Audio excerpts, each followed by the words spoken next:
Mbote, chers clients, Mbote Balandi Agence Immobilier 1000 Solutions.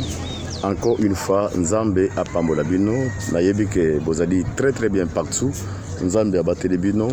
Et voilà, na Tongo Yalelo, Agence Nabino Immobilier 1000 Solutions avec votre humble frère Blaise Moubadi. Na Kiti Awa, Awa Nazali vraiment.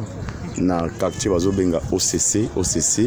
Na Mbenza de na OCC. Nazali juste.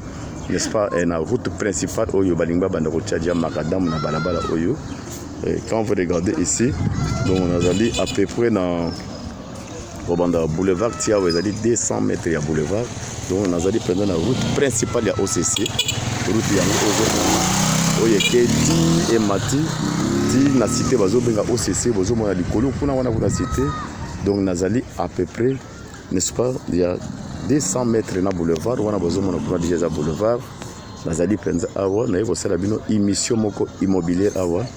Yo muto zakana bosenga ya kosomba lupangu nesika moko ya malamu déjà pour la place commerciale. Voilà encore une fois le bako yango epesi million de konangai. Vrai emplacement, je dis très bien, vrai emplacement.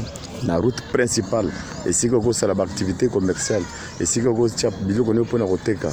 Voilà nde esika ngana yeko sala, n'est-ce pas, émission immobilière Oyo, place Nabiso, Yango Oyo, terrain Oyo, na route principale ya OCC, ils ont mesuré 10 mètres, je dis bien, ils ont dit 10 mètres, il y a largeur sur 40 mètres de longueur. Ndekonanga Igo, et si quand Ndeko a Télémi, donc le pango est bandit place, il y a Télémi, oui, qui est dans tout droit, côté Gogo sous la haute. Ndeko, l'accent, voilà, bon, là, Ndekona ici, Kazo Kende. Voilà, et que Kosuka tout droit, la limite, on a borne. Voilà, la limite, il y a borne, on a des places terrain, et ce qui est dit demi à 10 mètres sur 40 mètres. Soit, ils allaient le pango, sur le 56 nombre de mètres, que ça là, le 20 mètres sur 30 mètres. Mais comme ils ont c'est ce qui fait qu'ils allaient 10 mètres à largeur, tandis que longueur, ils allaient 40 mètres. La place moko stratégique, na croisement, il y a des grandes avenues. On a monté les avenues, Bozomona. Mai wana bozomo ne po eza mbula makasi yote ko beta lelo, donc eza na double avenue wana koti wana na avenue ya mususu oyo ezali route principale aba déjà courant ezali partout bozomo wana et d'ailleurs bozomo wana liboso yango wana cabine ya courant, c'est pour vous dire que non courant eza partout. Voilà le pango na biso yango yo zakana pour ça ya ko sala activité commerciale. Voilà un bon emplacement. Voilà oyo nyon sur le pango et bandiawa, nous sommes toujours dans la parcelle. Sabino non ce banda et bandé de tir derrière, c'est un bon emplacement. Vous qui avez besoin de vous investir dans la activité commerciale, voilà cet espace où nous sommes dans le tambour de Nazana. Je dis bien, ça dit 10 mètres de largeur, tandis que longueur, ça dit 40 mètres. Nous sommes dans le tambour de Nazana, banda qui na route wana kuna ya OCC. Donc, il y a deux grandes avenues. Emplacement stratégique, je le répète, un vrai emplacement. Donc, il y a double avenue. Il y a avenue à OCC, et j'ai peine avenue à Msusu Oyo et Koti. Donc, il y a Keti, les unes au Bozomona, il y a une avenue au Basalawana Bozomona, grande usine. Donc, vous avez un vrai quartier Bozomona, vous pouvez regarder. Quartier moko résidentiel, donc, vous avez 200 mètres dans le boulevard. Voilà, donc le pan on a vu sur Ekosukati Awa. Voilà, Ekosukati Awa. Voilà, le pan et Ekosukati place Oyawa.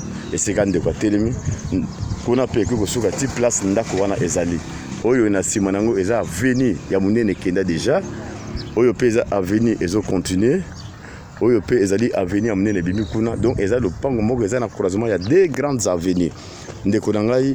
Zoali Bakou, ya kana komemoti nesika oyawa, osomba le pango oyo, na route principale de OCC, na croisement, il y a des grandes avenues, na vrai emplacement au tongi bâtiment commercial, au sein de l'activité, non sur commerce et Kosimba. Le pango est mesuré 10 mètres sur 40 mètres de longueur.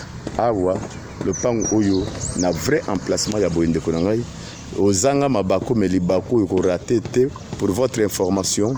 Benganga Kaka. Le numéro d'Angaï, il y a WhatsApp plus 243 90 191 33 41. wananga humble frère na yo Blaise na commémore esika oyo osombi lopango oyo na route principale ya OCC où ils ont mesuré 10 mètres à largeur tandis que longueur dango ezali 40 mètres pe et double parcelle. Donc ils ont fait deux grandes avenues bozo mon ndenge ba mituka to ezo leka. C'est pour vous dire que tozali na vraie place ndeko orata mapango ebele na route oyo ya mbalo orate te lopango kitoko yango epesimeli yo yaka soma lopango place ezali place moko ya ba cop place moko emplacement commercial emplacement nyonso yo sala ba simba avenue ezaki kitoko. Voilà espace nyonso nazo tambola na zana kate lopango ana bozo mona toute cette parcelle ils ont mesuré n'est-ce pas 10 mètres à largeur tandis que longueur nango ezali 40 mètres. Voilà le pango na moi mise en valeur hangar ils appellent na bateau avant de rappeler déjà la carte wana pour et ça la place moko kitoko. Donc dès que vous achetez ici vous avez la possibilité ya kosala n'est-ce pas bâtiment commercial de tout ce que vous pouvez faire ici et kusimba otoni bâtiment commercial liboso na simonango otoni pe ba résidence na yo puisque la parcelle mesure 10 mètres sur 40 mètres. Nzambe apambola bino na yebeke boza partout mokili mobimba obo sala confiance kaka na agence moko awa vie emplacement na biso vie kitoko lopango yo babandi yango na prix moko malamu. Donc vous avez besoin ya roya kosomba yango contacter kaka agence moko 1000 solutions immobilier TV na commémore na sika yo kosombi lopango na biso oya wa nyonso na prix moko malamu $20,000 to sali mo solo moke ozi lopango oya wa ya kitoko.